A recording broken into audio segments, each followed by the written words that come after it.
Hey guys, this is just a how to healthy hair video, and before I start I'm going to put a disclaimer out there.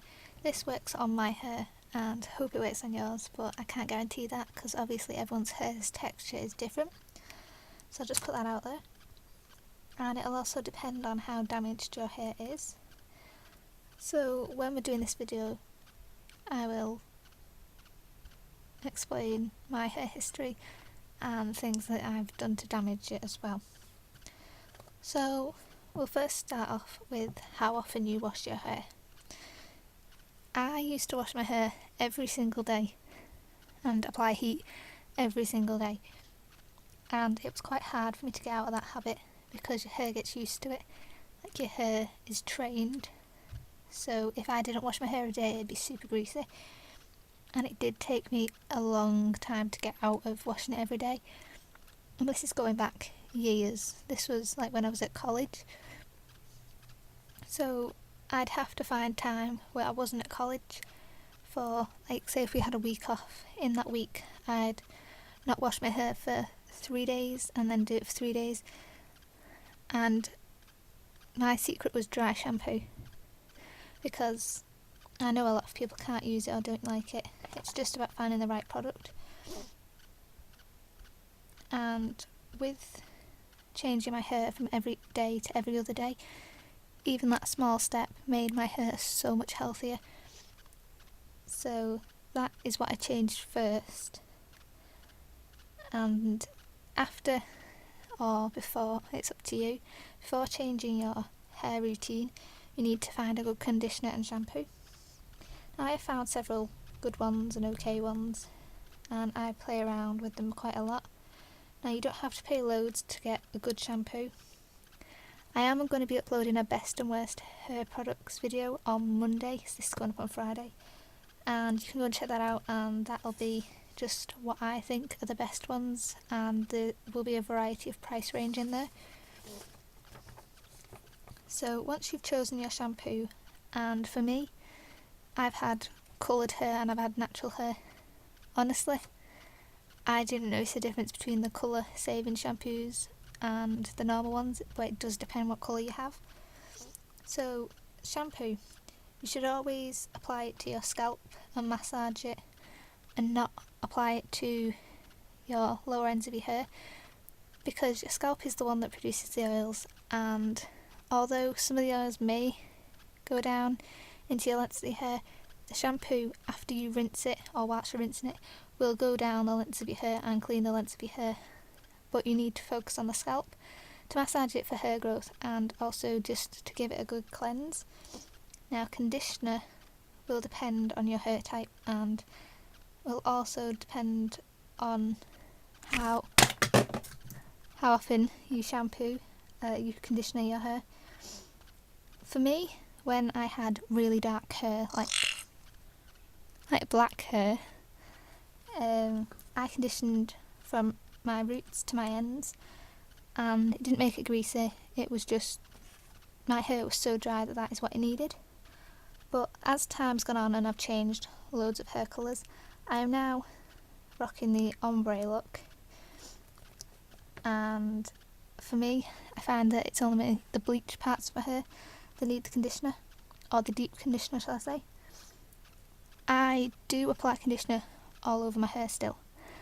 That is probably a bad habit, but for me, I don't do it because my hair's dry, I do it because it's a habit. I deep condition the ends, and I apply the conditioner to my ends first and then work my way up my hair, so that my roots, it's only sat on there for like 30 seconds, whereas my ends, it's on there for 5-10 minutes.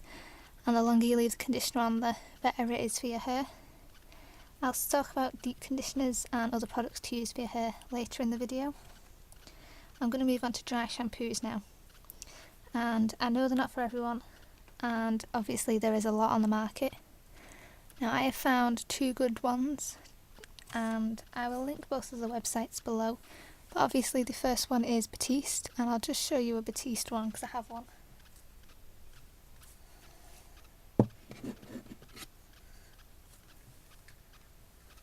Okay, so this is a Batiste can, and this is my newest one.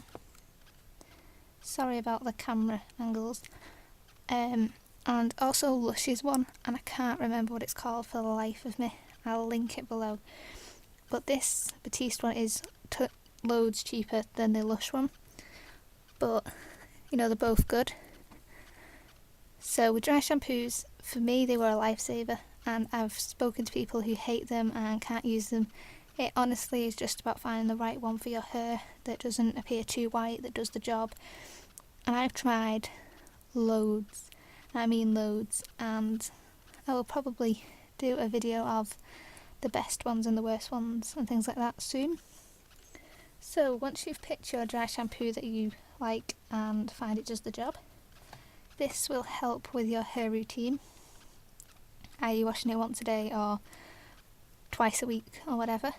And for me, dry shampoo was a lifesaver because I went from doing it every day to dry shampooing it on the second day and then going out and washing it every other day, and then gradually that getting longer and longer to now at the point I wash my hair twice a week. Not on any certain days, just twice a week whenever 3 or 4 days is up, and usually it's my 4th day that I need dry shampoo, so I'll only apply it like once a week. Hair products. Now, this is going to be serums, oils, styling products, colouring, all of that in this section.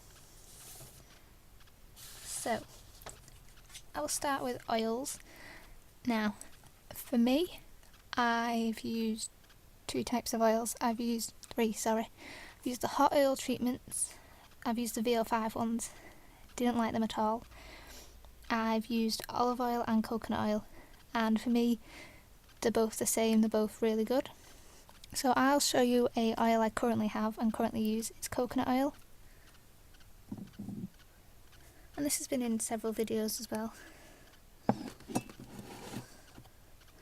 Okay, and in this you just get like a little tub, and in this little tub this is solid, but you can buy it in liquid form.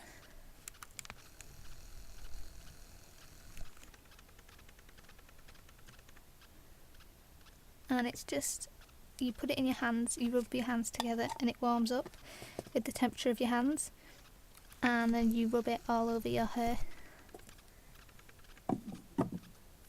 I apply this once every week, once every 2 weeks. Honestly, it depends how damaged your hair is. I used to apply it every single time before I washed my hair, and I leave it on for 4 hours.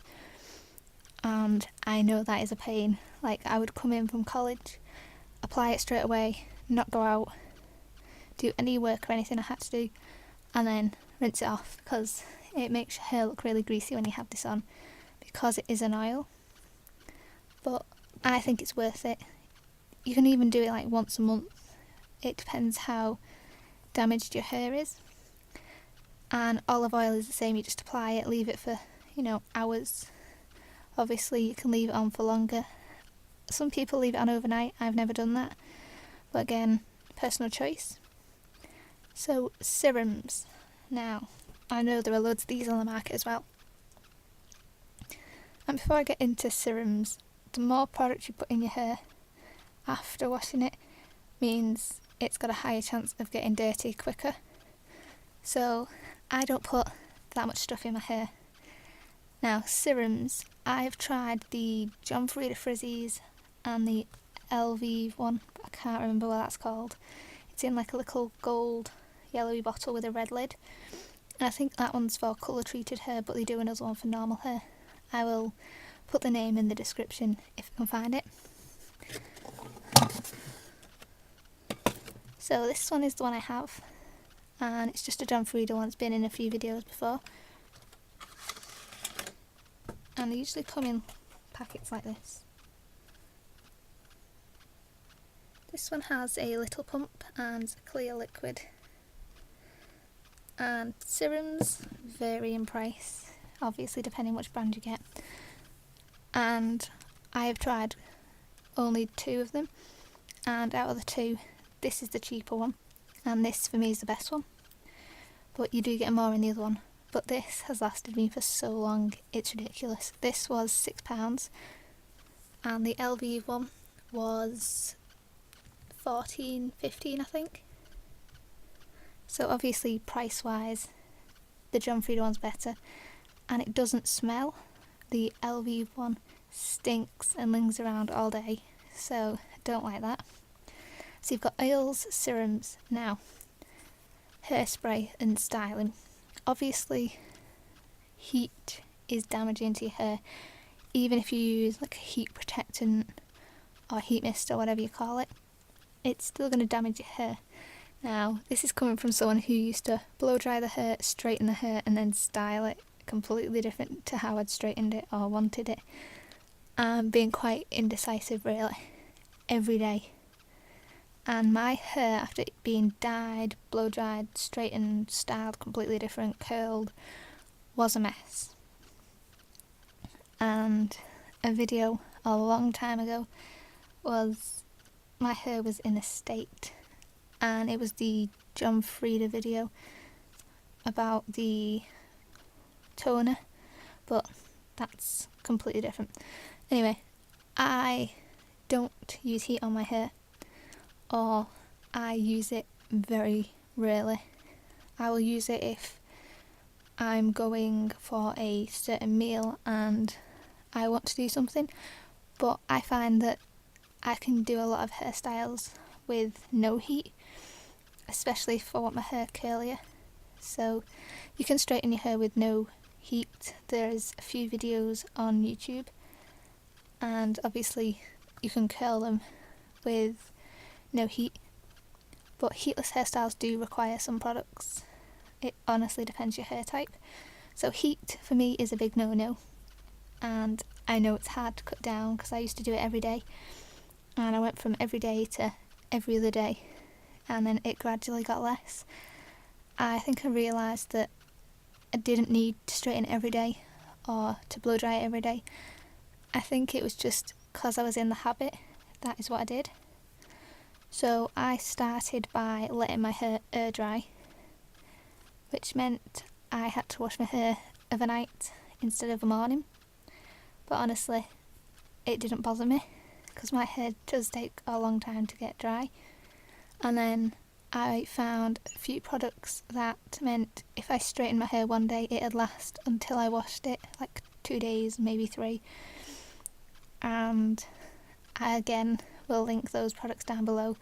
A good one is John Frieda's 3 Day Straight. For me, that worked. For others, it doesn't. Again, it depends on your hair type. And after styling, you put hairspray on your hair. And I, again, don't use hairspray anymore, just for the fact that I found it so damaging. And people don't think that it is, but it's just sugar in water in a can, and it dries your hair out like mad. And when I straightened my hair or curled it, I would shove loads of hairspray on, and especially for curling my hair, I used to spray it and then curl it, or curl it and then spray it, whatever. But I found that there are better things than hairspray for curly hair, like curl creams. They're not, most of them are to hold curl as well, and they don't dry your hair out, so they are good. So I think next I will move on to advice. So heat for me, as I've said, is a no-no, but obviously you can reduce it down. Hairspray, again, it's the less products you use for your hair, the less dirty it'll get, the longer you'll get before you wash it. You do have to train your hair. It's like anything, you know, if you wash it every day, it gets into a routine. So if you train it and wash it every other day, it'll then get into a new routine, and it does take a long time, and it sounds silly, but you do need to get your hair into a different routine. Okay, and out of all of those steps I've just said, I have found that just doing one of them, like washing your hair every other day instead of every day, or doing no heat, or using less products, one of them helped my hair dramatically. And obviously the more of them steps you do, the healthy your hair should be. So I will finish on deep conditioners and things. I rarely use deep conditioners, and that is because I use my coconut oil and olive oil. I find that they do the job, but if you can switch it up. I again will link some good deep conditioners and products and everything down below. Again, if you just want to watch a video on good hair products, it will be up after this one. This is up on the Friday and that will be up on the Monday, so you can go and check out my channel for that. And thank you for watching, guys. Bye.